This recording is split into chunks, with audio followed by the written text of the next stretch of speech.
Soujanya case ಬಗ್ಗೆ ನಾನು research start ಮಾಡಿದೆ ಅಂಡ್ ಟ್ರಸ್ಟ್ ಮೀ ಎಷ್ಟೊಂದು ಕಾಂಪ್ಲೆಕ್ಸ್ ಈ ಒಂದು ಕೇಸ್ ಇದೆ ಅಂತಂದ್ರೆ ನನ್ನ ತಲೆನೇ ಕೆಟ್ಬಿಡ್ತು. ಬಟ್ ಡೋಂಟ್ ವರಿ, ನಿಮ್ಗಂತೂ ಪ್ರತಿ ಒಂದನ್ನ ತುಂಬಾ ಸಿಂಪಲ್ ಆಗಿ ಅರ್ಥ ಮಾಡಿಸ್ತೇನೆ. ಅನ್ಕೊಳ್ಳಿ, ಒಂದು ಊರು, ಆ ಊರಲ್ಲಿ ಒಂದು ಗೌಡ್ರ ಕುಟುಂಬ ಇದೆ ಅಂಡ್ ಆ ಗೌಡ್ರ ಕುಟುಂಬ ತುಂಬಾನೇ ಪವರ್ಫುಲ್, ಲೈಕ್ ನಾವು ಮೂವೀಸ್ ಅಲ್ಲಿ ನೋಡ್ತೀವಲ್ಲ ಹಂಗೆ. ಸೊ ಗೌಡ್ರ ಊರು ಬಂದು ಧರ್ಮಸ್ಥಳ ಅಂತ. ಆ ಒಂದು ಊರಲ್ಲಿ ಇವ್ರಿಗೆ ಸಖತ್ ಕಂಟ್ರೋಲ್ ಇರುತ್ತೆ. ಈವನ್ ಅದೇ ಒಂದು ರೀಜನ್ ಅಲ್ಲಿ ಇರುವಂತಹ ಒಂದು ತುಂಬಾನೇ ಪಾಪ್ಯುಲರ್ ದೇವಸ್ಥಾನನು ಸಹ ಇವರೇ ಕಂಟ್ರೋಲ್ ಮಾಡ್ತಿರ್ತಾರ.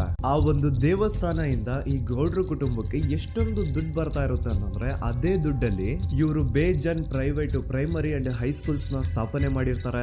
ಬೇಜನ್ ಪ್ರೈವೇಟ್ ಮೆಡಿಕಲ್ ಕಾಲೇಜಸ್ ಇರ್ತವೆ ಅಂಡ್ ಬೇಜನ್ ಪ್ರೈವೇಟ್ ದೊಡ್ಡ ದೊಡ್ಡ ಹಾಸ್ಪಿಟಲ್ಸ್ ಇರ್ತವೆ. ಒಟ್ಟಲ್ಲಿ ಹೇಳ್ಬೇಕು ಅಂತಂದ್ರೆ ದುಡ್ಡಿನ ಸುರಿಮಳೆ ಇವ್ರಿಗೆ. ನೋಡಿ, ನಮ್ಮ ಭಾರತ ದೇಶದಲ್ಲಿ ಒಂದು ಕಾನೂನಿದೆ, ದ ರಿಲಿಜಿಯಸ್ ಎಂಡೋಮೆಂಟ್ ಆಕ್ಟ್ 1863 ಅಂತ. ಬೇಸಿಕಲಿ ಈ ಒಂದು ಕಾನೂನು ಏನ್ ಹೇಳುತ್ತೆ ಅಂತಂದ್ರೆ, ಭಾರತದಲ್ಲಿ ಯಾವ್ದೆಲ್ಲ ಹಿಂದೂ ಟೆಂಪಲ್ಸ್ ಇದಾವೋ ಅವೆಲ್ಲ ಗವರ್ಮೆಂಟ್ ಪ್ರಾಪರ್ಟಿ. ಆ ಹಿಂದೂ ಟೆಂಪಲ್ಸ್ ನ ಮ್ಯಾನೇಜ್ಮೆಂಟ್ ಎಲ್ಲ ಗವರ್ಮೆಂಟ್ ಕೈಗೆ ಹೋಗಿ ಗವರ್ಮೆಂಟ್ ಡಿಸೈಡ್ ಮಾಡುತ್ತೆ ಆ ಮ್ಯಾನೇಜ್ಮೆಂಟ್ ಅಲ್ಲಿ ಯಾರ್ ಕೆಲ್ಸಕ್ಕೆ ಇರಬೇಕು, ಯಾರ್ ಕೆಲ್ಸಕ್ಕೆ ಇರಬಾರ್ದು ಅಂಡ್ ಆ ಟೆಂಪಲ್ ಇಂದ ಬರ್ತಿರುವಂತಹ ಡೊನೇಷನ್ ಅಮೌಂಟ್ ನ ಏನ್ ಮಾಡ್ಬೇಕು ಅಂತ.